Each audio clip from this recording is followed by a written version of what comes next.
Kia ora, everyone. It's my privilege to welcome Michelle. She has been cluster manager at Cluster 34, Te Pairoa, since 2019. And this cluster covers South and East Christchurch, Chatham Islands, and Pitt Island, which, to be honest, I've never heard of. So we're really looking forward to hearing about your learning and leadership journey. Thank you, Michelle.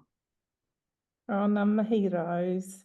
It's really lovely to be here. I will just share my screen. Right. I just want to ngā mihi to Brent, my brother down in Invercargill. It's such an inspiring and beautiful journey, Brent. And I've heard bits of your story, but not in its entirety. So I think next time I see you, we will connect at a deeper level. So ngā mihi nui e hoa. I also want to ngā mihi to the Tautai group, or Tautai Plus group, for this opportunity to hear Brent's story, but also to put my story down on paper, which I think, like Brent's, there's some similarities there, and it's kind of like an emotional healing journey, actually. So I really want to ngā mihi to you for this opportunity to sort of continue that journey. So, tēnā koutou, mun lena, talofa lava, warm Pacific greetings. Sa goa butu butu, se kazukuru, sora zaru me ka zambana, no taranaki ahau, e whānau mai au e ototahi, no Ingarangi, no Solomon Islands, oku tipuna, ko Simon toku tāne, ko Reuben toku tamaiti, ko au te kai hautu o te kai kahui o te Pairoa. Ka mihi au ki te tangata whenua, e Michelle Pozangu. Nō reira, tēnā koutou, tēnā tātou katoa. So I've just shared that my grandparents' tribes are Kazukuru, Sorozaru, and Zambana, and they're all in the Solomon Islands. And I was born in Taranaki, New Plymouth. I'm now living in Christchurch. And I whakapapa to England on my father's side and the Solomon Islands on my mother's side. And I'm the cluster manager of 34, as Rose said, and we cover the Chathams and Pitt. Yeah, Chatham Islands, they're out further east, and Pitt is a very small island, even more so east. And we get to travel there 2 to 3 times a year, and I would probably go once or twice with my team. So yeah, it's a real privilege to service those 3 schools there. So I really don't know how I was coerced into this. I was thinking, I think it was the last Fono. But thank you, Ben and Brian, for inviting me. You're welcome. You're welcome. And at first I felt really embarrassed because I didn't think I had a story to tell. But yeah, as I've been unpacking it, I realized very quickly that my Pacific values and beliefs are inherent, and they set me up for who I am today and the leader that I am today. So there'll be some similarities to Brent's journey and story and background, and you'll be able to hear about that.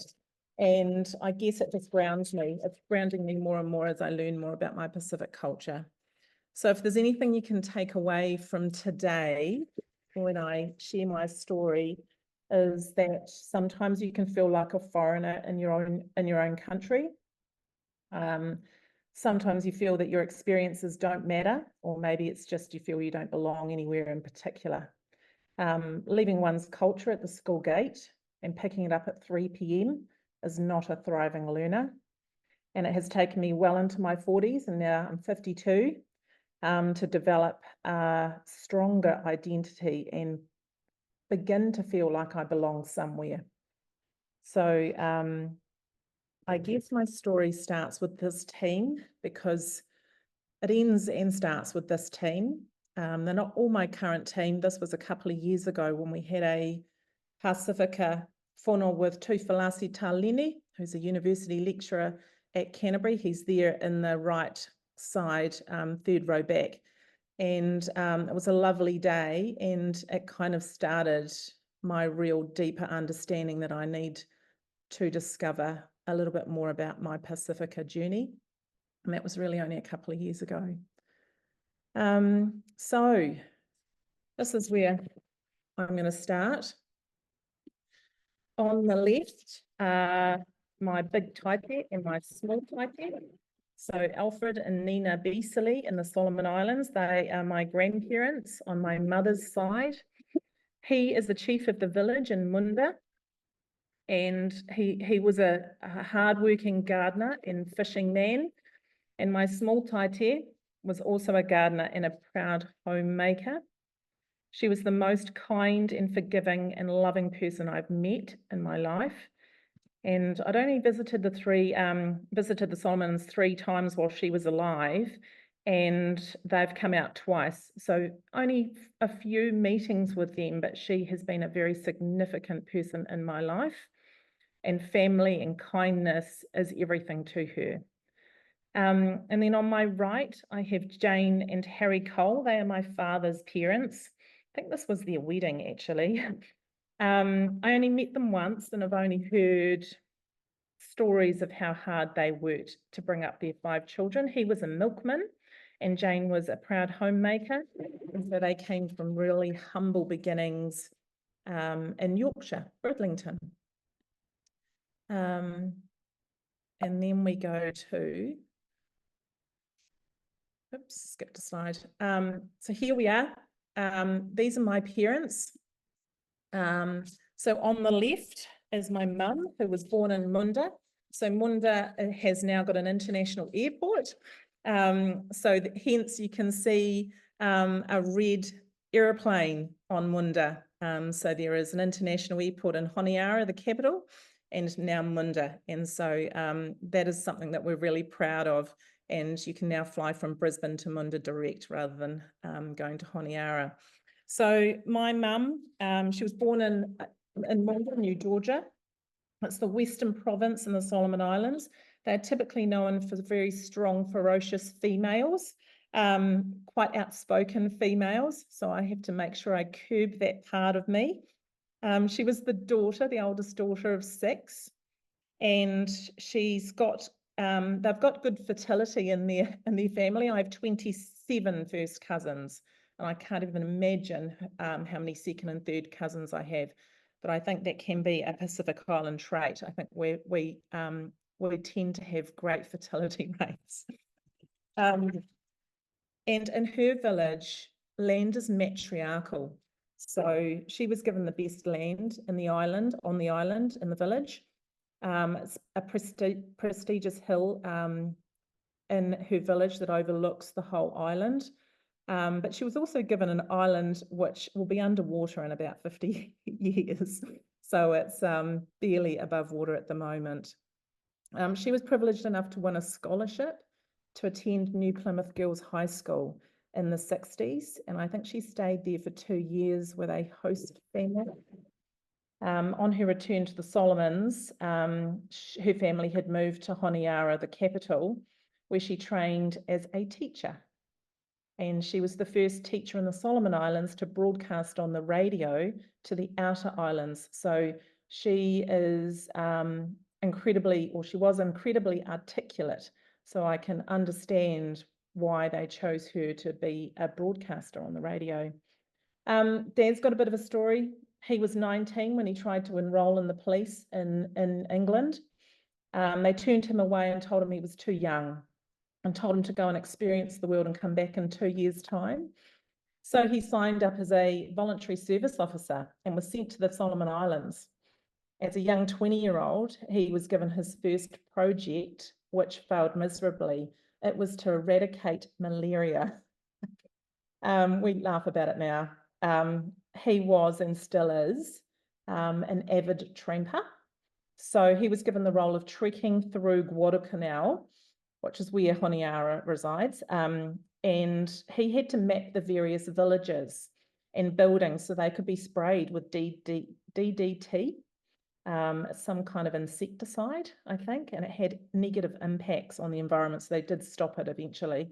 And then he went on to administer, is it Qualiquin? So it's a malaria medicine. So he had one local guide to support him and communicated mainly through Pidgin English. So he loved the Solomons and still does to this day.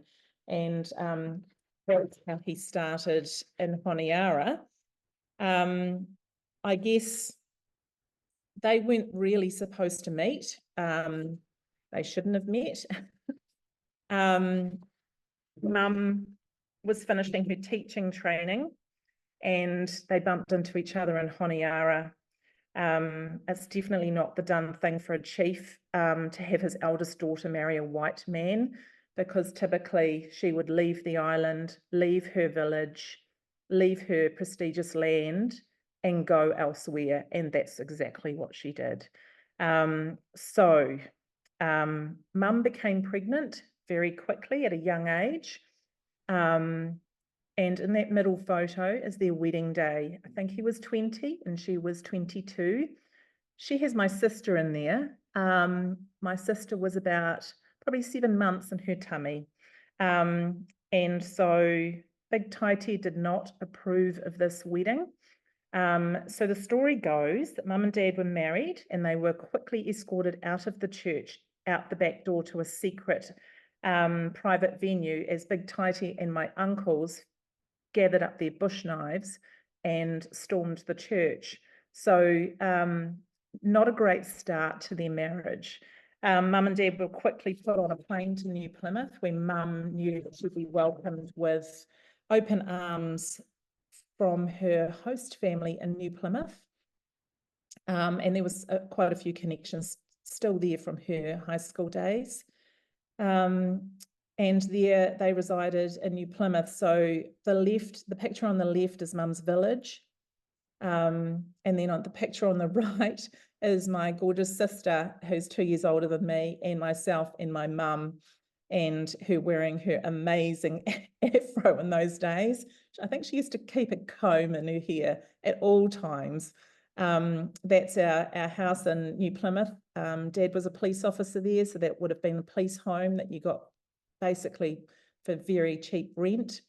And that is a typical photo of Mum playing house with us. She would do that often. So huts were a thing that we traditionally do as family. I guess I felt really privileged having my upbringing, and by that I mean we were safe and loved. We didn't have much, but we were always provided for. I think we were there for about 6 years in New Plymouth when Dad got a promotion to Christchurch. And so from 6 years old and my sister 8, we then came to Christchurch. And I guess this is where the story becomes more relevant for our RTLB service. As a Solomon Islander navigating the New Zealand education schooling system, I often found the experience lacked relevance and meaning for someone like me, though, you know, a lot of other people found this as well back in those days too. I don't think I'm alone in that. There was little recognition of Pacific cultures and language and values, which made me feel like I had to leave my culture at the school gate and pick it up at the end of the day. Straddling between a Western culture and a Pacific culture, I felt as though I didn't fully belong in either, because I wasn't strong in either. It led to a real deep sense of insecurity about my identity, and my time in school often felt like I was floating through, kind of relying heavily on my sporting ability and my social skills to get by, rather than any meaningful connection to the learning environment. I think in primary school, there was probably one key teacher. I think I've got a photo of him next. Here he is. So I've saved a photo of him because he is incredibly special. This is this standard 3 and 4? I'm not sure. Are we kind of 9 and 10 at this age? I'm not sure. So in primary school, there was one teacher who had an interest in my mother and her culture.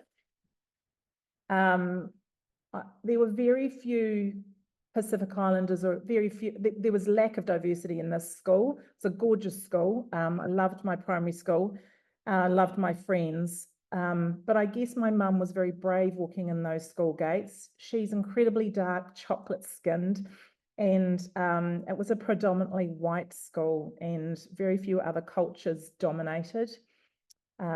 This teacher made me feel seen. He made the biggest impact on me and still begins. Ooh.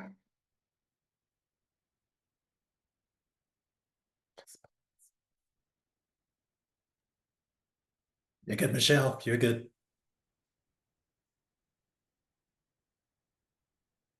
His name's Gavin Stevenson, and I guess back in the 70s, there were very few Pacific families, and he was one that, I wasn't going to do this. I guess he was one that welcomed my mother, and this really has a lot to do with our service. And I so believe, like Brent, that Fono and Mokopuna are at the centre. He made Mum and I feel seen. All he did was ask about her culture, her language, how she found it in New Zealand, and he basically was genuine and genuinely interested. It was such a small gesture, but yet so important to me. I think I felt like I was one of his favourites. I don't think I was, but I sort of felt that I was seen in his eyes, his favourite. He was a strict teacher. There's no mucking around in that classroom, but before and after school, there was that little connection with me and my mother. He would always ask me about my mother on Monday morning. What did you get up to on the weekend? Did you have any of those parties? To this day, he is teaching part-time. He's retired. He still is at Summerfield Primary School, which is one of our local clusters. So I still bump into him and we still cry and we still hug. So he's a very important person in my life. As schooling progressed, I developed a thick armour and became, and on the right is a little bit of a moody teenager. I became aggressive and defensive, and I quickly developed some avoidance strategies.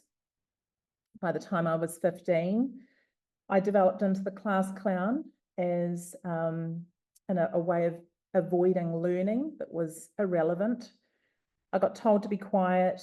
I got sent out of class, numerous detentions, a massive attitude, a bit of a chip on my shoulder. And I may have punched another girl in the face who had called me nigger. I regret that now. I may have been invited to the counsellor for a restorative chat. And I may have told the DP to go somewhere not so politely. Then I was given another detention. And may I add, the person who called me nigger did not receive any punishment at all. So that was kind of my teenage years on and off, with success of sport in between, having great friends in between this. I ended up feeling no one understood me or saw me. My friends would jokingly call me nigger, and I learnt to laugh it off. It was easier to do this than address the racism. I remember being called out in front of the class to attend a polygroup meeting. I think they were just starting to understand that there needed to be a group to support Pacific Islanders in our school. But calling it the polygroup was hard for me. I had to be invited 3 times. I refused to go 3 times. I thought that I was a Melanesian and a Solomon Islander. It's the Melanesian group. I do regret that decision now, as I could have probably made some changes within the school environment and addressed my identity and belonging at an earlier age. I didn't have the knowledge or skills to make change at that time, though. On the other hand, my older sister, she merged into the Māori culture, and her friends were mainly Māori. So she was lucky enough in her year group to have a bit more of a diverse group. and she was very successful in the Kapahaka group. And I guess in some ways I saw her as feeling more secure in her culture. I didn't get learning. It wasn't meaningful or collaborative enough. I liked to talk and was very social. I needed to hear and see it before I understood it. So throughout my schooling, I felt dumb and only valued on the sports and court or field. I played volleyball, basketball, netball, and did really well at athletics. But I still just didn't feel seen for me or understood. Yet at home, I didn't feel strong in my culture or my language, so I felt I didn't fit there at times either. So I told you it was going to be a therapy session. My culture was only in the home. After school hours, my sister and I continued to straddle those two cultures. Even in our home, though, we would sit at the dining room table with mum and dad, and we would guess whether we had to use our knives and forks or our hands when eating rice. So we'd pick up our knives and forks and we'd watch mum, and she'd dive in with her hands. We'd put our knives and forks down and pick up our rice with our hands. And then dad would go, knives and forks. Okay, knives and forks today. So it was, that was really hard at home too, because dad's English culture was very strong in our family home as well. However, mum would have a constant stream of people through our house, often sleeping in the lounge and in the spare room. We would be kicked out of our beds sometimes to sleep on the couches to host others, which we didn't mind. It was just part of how we did things at home. We had Solomon Island students on scholarships here at University of Canterbury, and our home was their home, particularly after study and particularly in the weekends. It was party central, it was island music, and we had motu in the background in our backyard, similar to a hangi. Food was central to these gatherings, and the age ranges were mixed, and we always felt incredibly loved by our extended Solomon Island whānau. And mum was the key fun bag in our home. She was the chaos, she was the laughter, and she was the food. Dad was the strict authoritarian leader, and children were seen but not heard. So you can see the confusion that my sister and I were brought up with in the home. So the next slide is basically, this is what our home was like in the weekend. So these are Solomon Island students. The middle one on the right, John Fugi, he became a Minister of Parliament in the Solomon Islands after studying here in Christchurch. And they would bring their guitars and their island music, and this was pretty much what home was like. That motu there on the right is like a hangi, and that's just in our backyard made with bricks and rock from probably Birdlings Flat in our local area down here. So there'd be a mixture of these occasions in the weekend. They were probably my favourite times. We mixed in with Pacific and non-Pacific people, mum's workmates, dad's workmates. So it was a real party central 24/7. My birthday was often celebrated with the community, not just the four of us. So cake was always served to others first. I remember at times I didn't get a piece of the cake, but I didn't care. It was, we were always serving others and not allowed to eat until everyone else was fed. And that was pretty much where my service value has come from. When my sister and I were of a driving age, we would pick up the Solomon Island students from the University of Canterbury halls of residence, bring them home for the weekend, and they would just be sleeping on the lounge floor. We would share beds, and it just kept on going. The party just kept on going all weekend, and particularly in the student holidays. So sounds like Brent. yeah. Sorry. Yeah. So yeah, family's important. We have a small family. It's just my sister and I, mum and dad. So that's us in the centre. we didn't have any extended whānau at this time in New Zealand, so our neighbours and mum and dad's workmates and my school friends were our whānau. Mum got sick in 2000, or sick when she was, or it might have been pre-2000, but she passed away with cancer in 2015. So the total loss of identity and belonging has set in since then. And I know down here in Christchurch talks about secondary loss, and I guess a secondary loss is the flow-on effect of mum's culture, language, and identity that she was passing on to us. Solomon Island language here is really hard to keep up because we have a very small Solomon Island community here. So I felt that we had lost a lot of that when mum passed away. So this connection with our culture is something I'm working really hard on at the moment to connect back with, although I still feel like a bit of a foreigner in both still. So on the bottom left is me and my gorgeous son Reuben, who hasn't quite connected to his Pacific culture yet.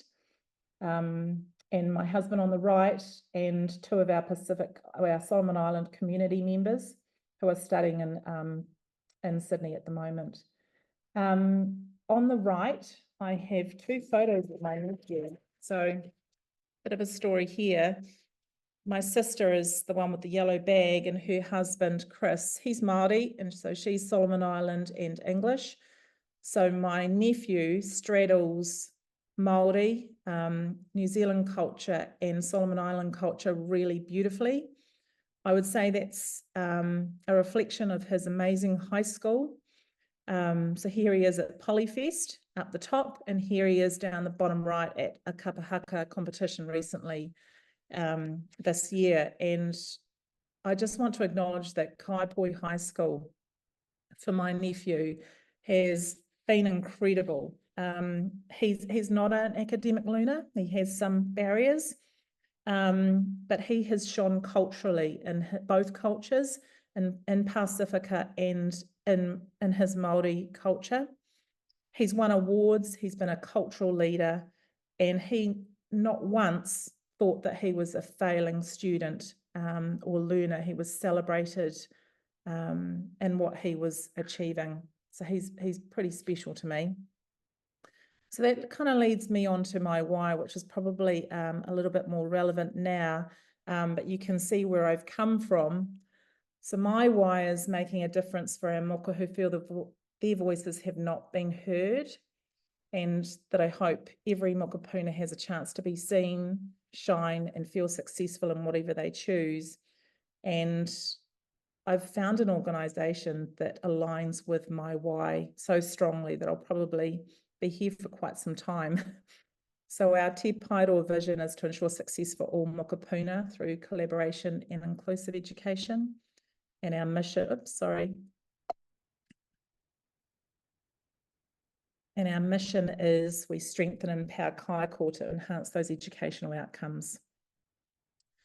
So it kind of leads me on to, this is my first class. This is when my leadership journey started. I think I was 25. Gosh, and this was my year 1-2 class at Beckenham School. It's now Beckenham Te Kura or Pūroto. I noticed when I first started teaching those sparky kids, and I can identify, I can name those ones. There's about 5 of them in there. Noticing the more sparky kids, they drove my passion, and for me to work harder at understanding and connecting with them. And I wanted them to feel seen just as much as the other children. I connected with their whānau even more so, and made sure that I was talking to them before and after school, just like Gavin Stevenson had done with my whānau. I also remember a real minimal presence of culture in those early days at Beckenham, but it did grow over time. I remember as a beginning teacher also being really respectful to the leadership team and supporting them in their decisions and looking for ways to make their jobs easier, as I saw how hard they worked. And I can understand now why I did that. And that sort of comes back to my Pacifica values now that I understand them a little bit more. So my Pacific journey, my leadership Pacific journey, has started in those year 1, 2 classes. I went to year 3, 4, year 7 and 8. I took off to London for a year for relief teaching, but missed Beckenham so much because they were part of my whānau that I just came straight back after about 11 months. I did the natural progression through schooling, team leader, deputy principal, Senko, got seconded to the ministry in 2018 as a special education advisor here in our local office, and then 2019 as a cluster manager. So I didn't come through RTLB, I came across from a leadership position in a primary school. So where my leadership journey started on the right here. Although I think parts of what I did were effective, I can see now why it led to burnout. So I kind of put relationships at the forefront, but at all costs, including my own well-being. I was a people pleaser. I wanted to make people happy. FOPO, a fear of other people's opinions. I was helpful with my leadership. I know there were parts of it that were effective, but a lot of it was more being helpful to others. I was hugely empathetic and compassionate, overly collaborative, which I think had issues where you actually had to make some really hard decisions for the school. I had very few boundaries for myself. There was minimal leadership, professional development and supervision. And I was appointed deputy principal post an earthquake. I think it was 3 or 4 months after an earthquake. And the principal and I had to lead our team through a rebuild, which was massive. So that learnt now what I know to burn out. And I guess I had to get there to understand what not to do. So I get to your values and beliefs because I started a diploma of positive psychology, and part of that was, and this was during, when was this? This was probably during my ministry secondment, and I think I finished it in my first year of cluster manager. And part of that diploma was going into quite deep into your values, and they've evolved over time and some have stayed the same. I guess service keeps coming up for me. It is probably one of my biggest values, and I understand it a little bit more now and why I am who I am and where it came from. And I guess helping others, caring for others and giving back to the family and community, it brings obligations and huge responsibilities at times. But it is a natural strength of mine to look after people in order for them to do their mahi and ensure that they are well. And I've developed boundaries around that now. So it includes hosting others in our home. So we open up our home. My husband and I open up our home a lot to other people to host and feed and look after others. I guess it's leading from the heart and ensuring the needs of the community are met. And it's just a way of being now. With collective, I think collective for me is more about, as a cluster manager, I make some really tough decisions that aren't about individuals. They aren't about me. They're actually about the collective. They're about our mokopuna and our schools that we serve. And sometimes I become unpopular in my team when I have to make those hard shots, those calls. And I'm learning that I need to put that value at the centre in order to put the organisation and the organisation's integrity first. So my leadership beliefs have started developing over the last couple of years. One of my first things is we are professionals first. We are mokopuna centred. And so we always try and bring those decisions back to our mokopuna. I believe leadership is about service and empowering. It's not about me. It's not about me climbing the rungs. It's not about me being at the front. I'm often beside or behind. In fact, I'm more comfortable behind. Leaders lead by example, and by that comes into vulnerability, and ensuring that you show your vulnerability, you show your mistakes, and you own up and apologise. It's just being a good role model for others. One of my beliefs that I've developed recently is I'm here to get it right, but not be right. And that's from Brené Brown and a lot of readings I've done around her. That we need to embrace change and uncertainty. Gosh, with this national government currently, that's a biggie for us at the moment, and being okay about the uncertainty.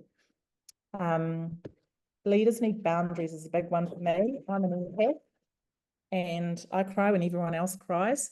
I cry in front of our team.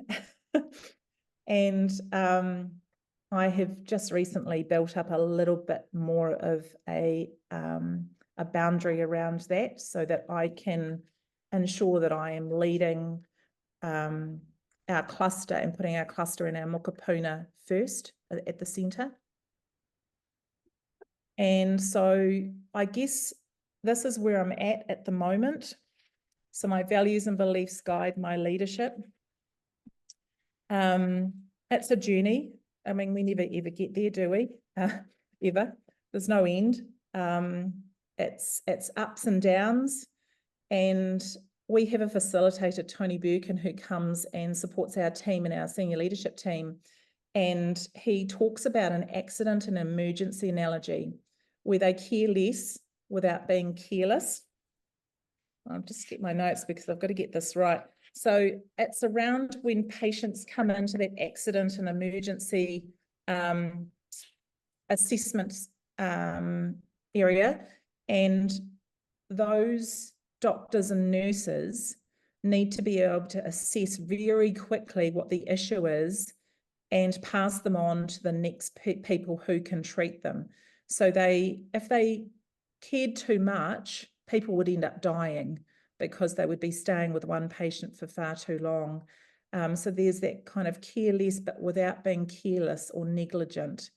So being an empath, I find I can want to help people a lot more than I should. And I can take that home with me, and the emotions of those people soak into me, and I can be quite drained when I come home. So I'm just learning to be careless without being careless, and learning more about that. I think relationships to partnerships is helping. So Tony talks about having partnerships rather than relationships. And it's also talking about balancing the head and the heart and having a little bit of an emotional detachment when you're an empath, and just stepping back a little bit so that you can make those really important decisions as a leader for your cluster. I guess that circle of control is important as well, so that reminding us that we can't always influence or control other people's thinkings, beliefs or actions. You can only control yours. And I guess the biggest thing that I'm working on at the moment is staying true to my values and the values of our organisation at Te Paeroa. So not outsourcing my values to others, or my value to others, keeping my own values and beliefs at the centre.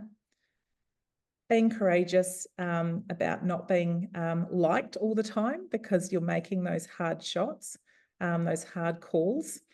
And more recently, it's around asking for criticism rather than feedback. So to ensure that I'm always growing and and making sure that I'm not staying in the same place.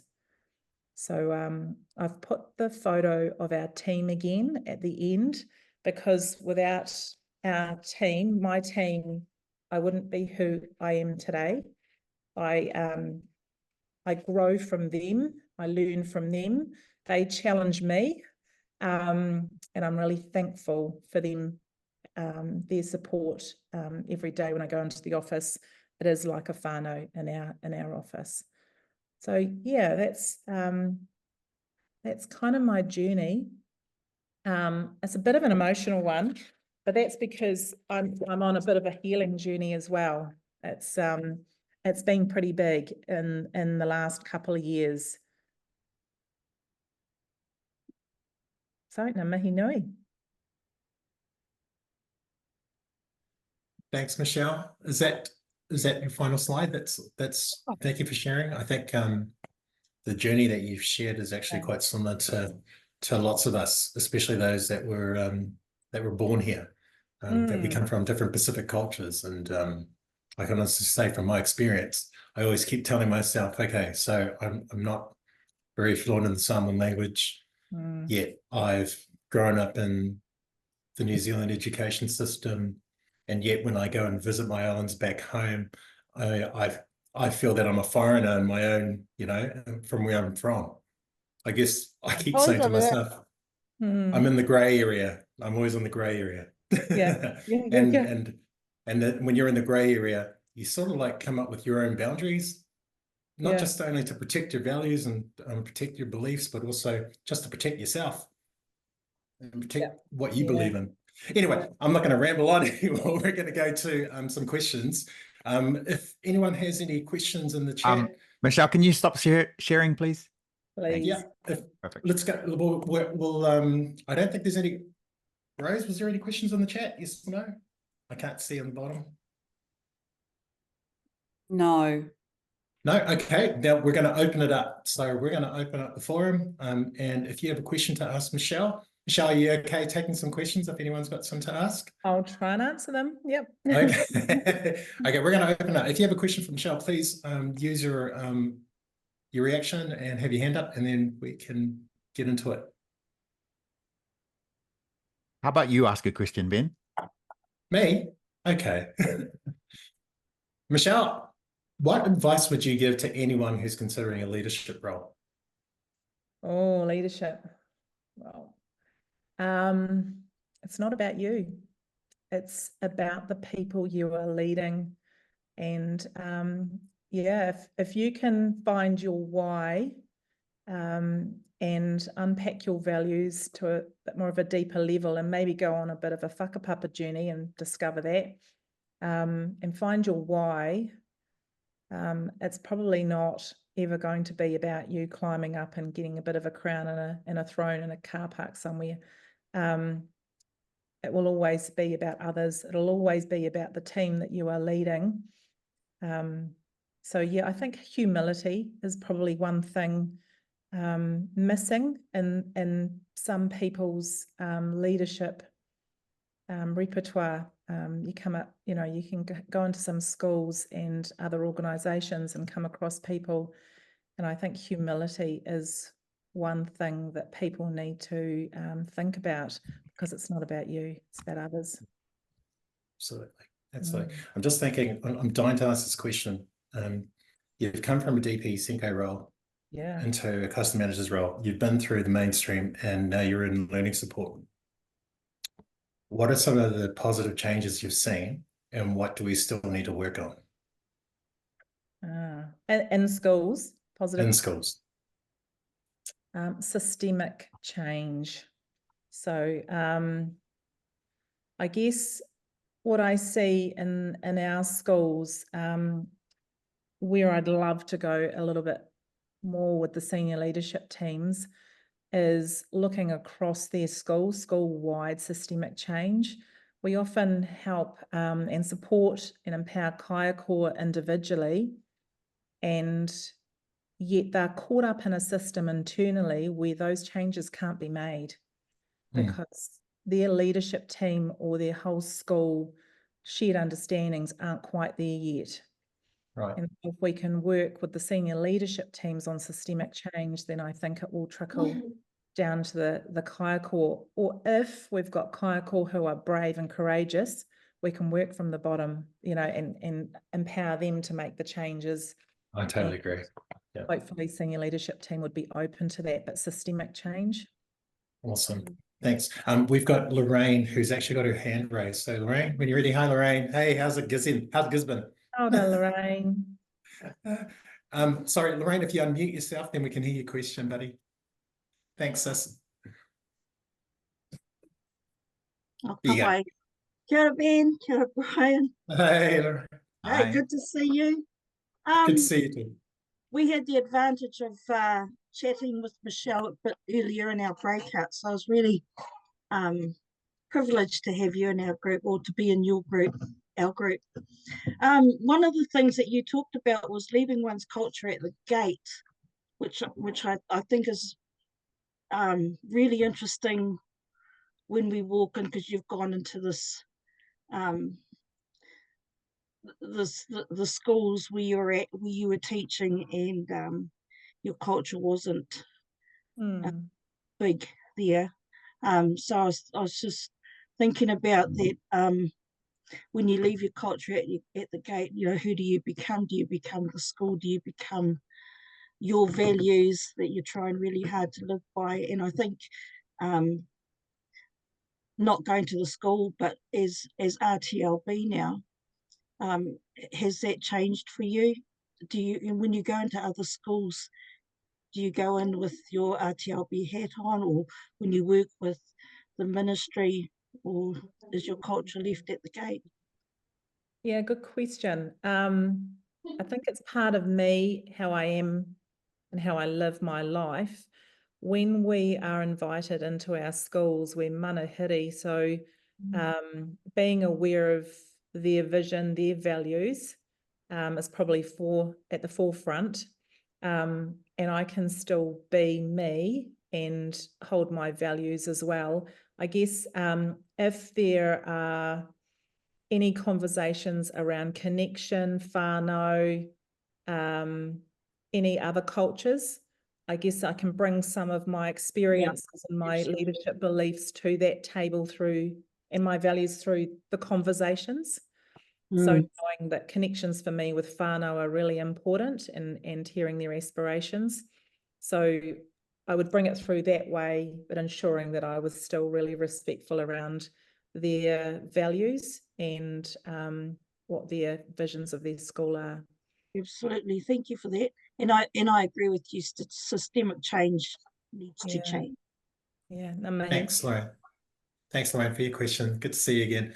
Michelle, we'll just have one more. I'll ask the same question that we asked Brent. It's some strategies to help our teachers engage with Pacific families. What do you think is quite important? What do you think is important for them to have when they're engaged?